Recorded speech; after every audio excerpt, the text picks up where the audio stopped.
this Sabbath? Shalom. Come on, speak up, y'all. Go. Shalom. Good. Let's crank this thing up. How y'all doing today, sisters and brothers? Good, good. All right, all right. We're gonna talk a little bit today. We're gonna talk a little bit today on prayer. We got some good precepts. Brother Sampson and myself, we're gonna bring out. We've been praying wrong, y'all. We've been doing a whole lot of stuff wrong, and we're gonna prove it today through the scriptures. We've been doing a lot of stuff wrong. Even when y'all go home, when you go home, we've been taught to pray wrong. So we're gonna correct that today.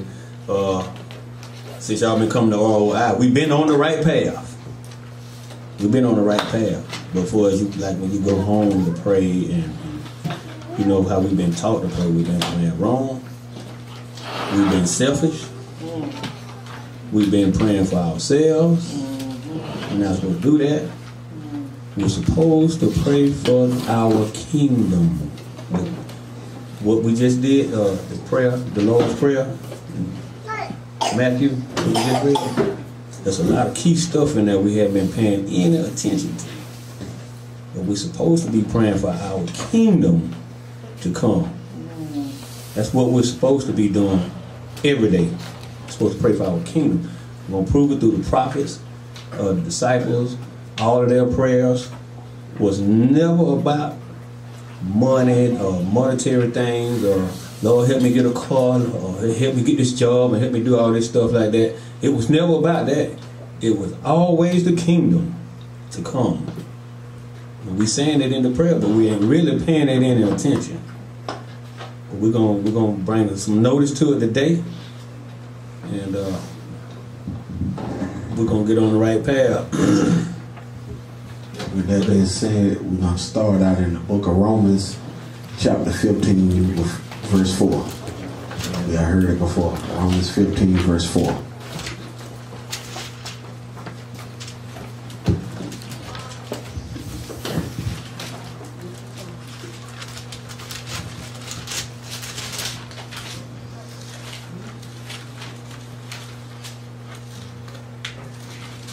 I'm going to read down Romans 15, verse 4 through 7.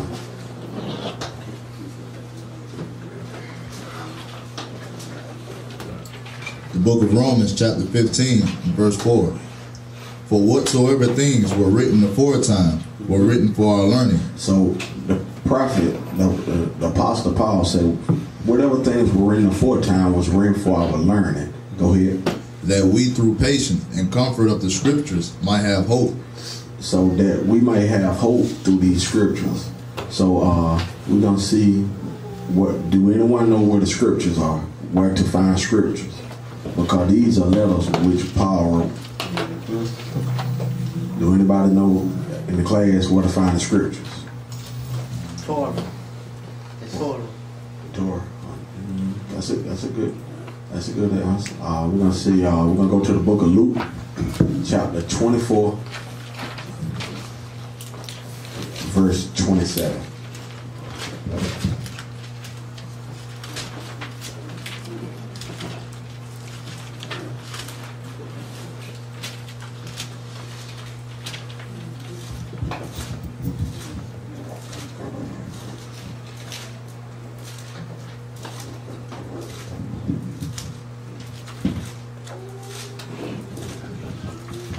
The book of Luke, chapter 24, verse 27.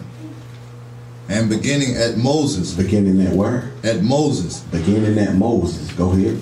And all the prophets. And all the prophets.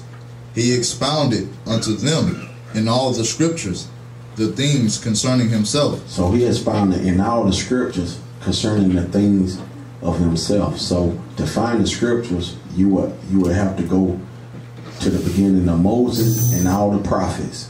Correct. So we're going to search the scriptures today. Jump down to verse 44. Verse 44. And he said unto them, These are the words which I spake unto you while I was yet with you, that all things must be fulfilled. You see, all things must be fulfilled. So sometime when people run to the verse Matthew 5:17, Christ fulfilled all things. You take them right here and you show them what Christ fulfilled. Go ahead. which were written in the law of Moses. So Christ fulfilled the things that were written in the law of Moses. Go That's ahead. right. And in the prophets. And in the prophets. And in the Psalms. And in the Psalms. Concerning me. Concerning him. You know what I'm saying? So that's what Christ fulfilled, the things concerning him. And all things haven't been fulfilled yet. Go ahead, verse 45. Then opened he their understanding, Then he opened their understanding, that they might understand the scriptures. that they might understand the scriptures. So we're going to get into some of these scriptures today. Go to book of Deuteronomy, chapter 32.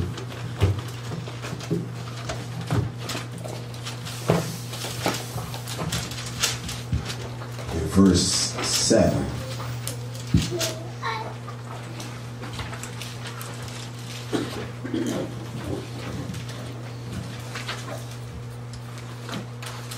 The book of Deuteronomy, chapter 32, and verse 7.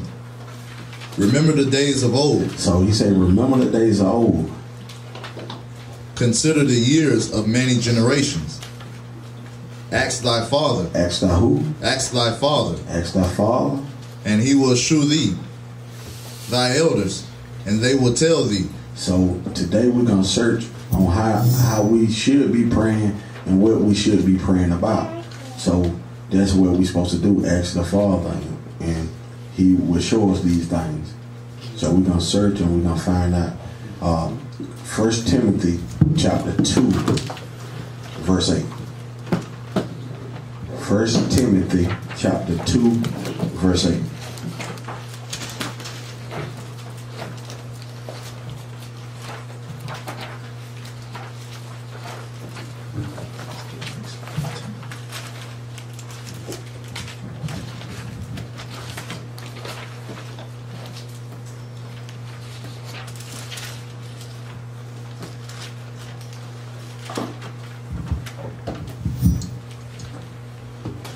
First Timothy chapter 2 and verse 8. I will therefore that men pray everywhere. So he said he would that we pray everywhere. Down here in Macon, Georgia, California, That's right. Africa. That's right, bro. Go ahead doing what though? Lifting up holy hands. Lifting up holy hands. It didn't never said close our hands while we pray. Never. Go ahead. Without wrath Without wrath and doubting. and doubting. He say so when without wrath and also and without doubting. Mm-hmm. So when we pray, you gotta believe what you're praying for. That's that's faith. You also gotta believe what you're praying for. That's right. But also Proverbs 28 and verse 9. The book of Proverbs 28 verse 9. The first thing we must understand.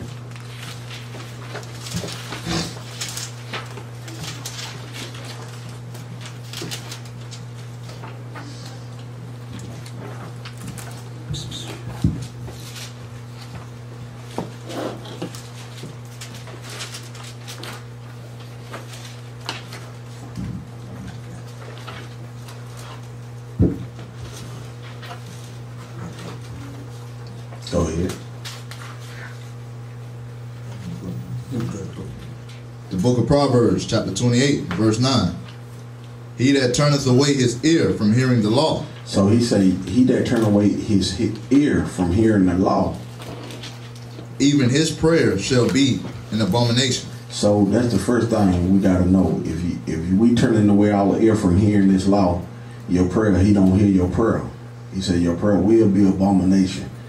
You know what I'm saying? So that's what we gotta think about in these days. So we're gonna start at the forefather Abraham and see Abraham and see how righteous and why Abraham was so righteous and what, some of the things he did. We're gonna Genesis chapter 20. I'll start at verse 1. We're gonna read the whole chapter.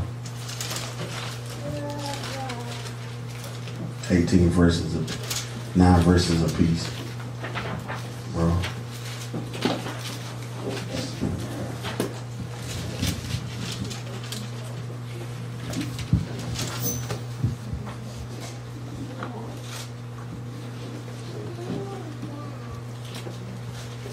Genesis chapter 20 and verse 1.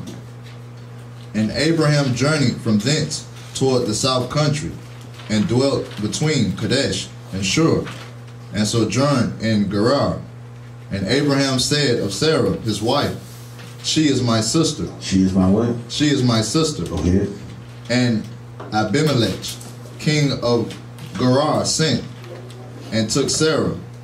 But God came to Abimelech in a dream by night. And So the forefather Abraham, he told Sarah to say that she was his sister. Not like he thought they were gonna kill him. So he had to, say, tell him you my sister. And so the guy came and took Sarah to be his wife. You know what I'm saying? So, but she already was Abraham's wife. And a lot of people would think Abraham and Sarah are sisters, but that is not what the scripture is reading right now. Go ahead, we're going to get some understanding on it later, but go ahead and read. And said to him, Behold, thou art but a dead man, for the woman which thou hast taken, for she is a man's wife. She is a who? She is a man's wife. She is a man's wife.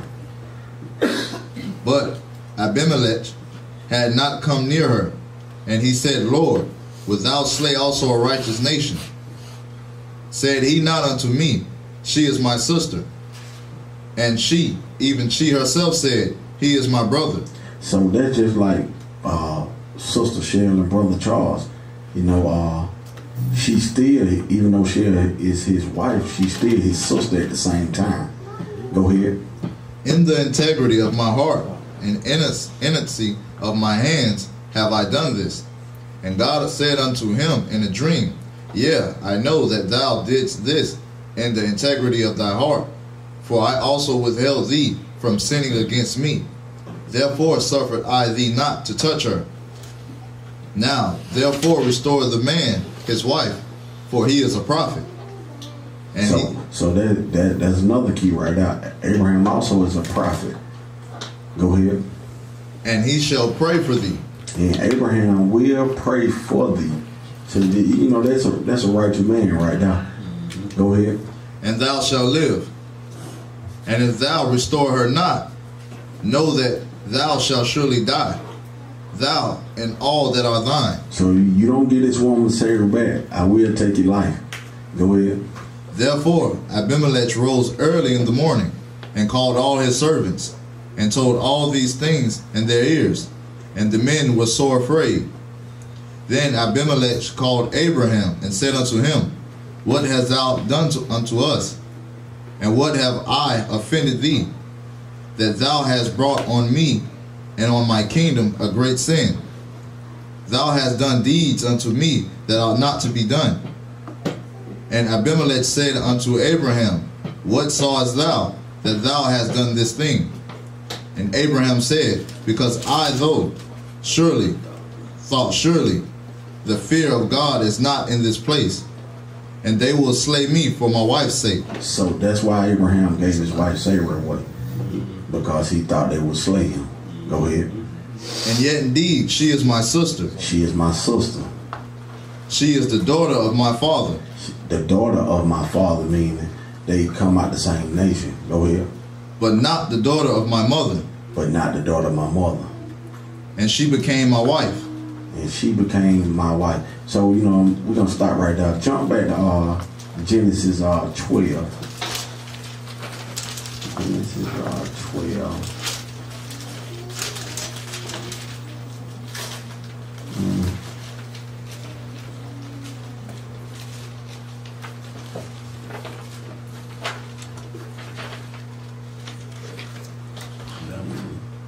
11? 11. Genesis 11. Genesis 11.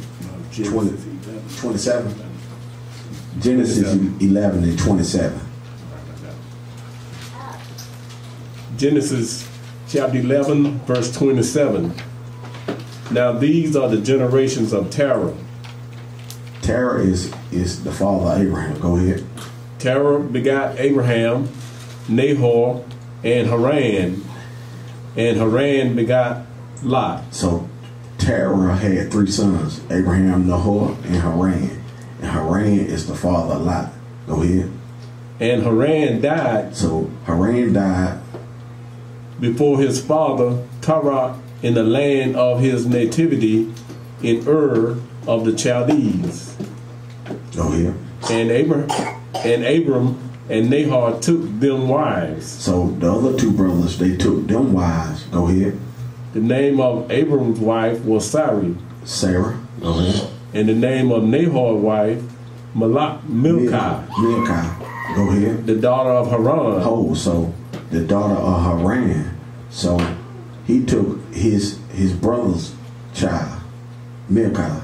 So that he took his niece. Go ahead. The father of Milcah, and the father of Iscah. And the father of Iscah. Go ahead. But Sarai was barren; she had no child. So Sarah didn't have any kids at the child. Now here's the point right here. Go ahead. And Terah And Terah. took Abram, his son, and Lot, the son of Haran, his son's son. So he took Abram and his grandson, the father. Terah took Abram, his son, and his grandson, Lot. Go ahead. And Sarai, his daughter-in-law. And Sarah, his daughter-in-law. So right here, if Sarah was his child, he would have said it. But Sarah is his daughter-in-law. But still Abraham referred to her as being his sister. That's right. Go ahead. His sons, Abram's wife, and they went forth with them from Ur of the Chaldees to go into the land of Canaan, and they came unto Haran and dwelt there. And dwelt there. Okay, we're gonna jump back over. So because that's another doctrine that'll float around amongst Israel also, that they brothers and sisters. Right. I haven't heard that yet.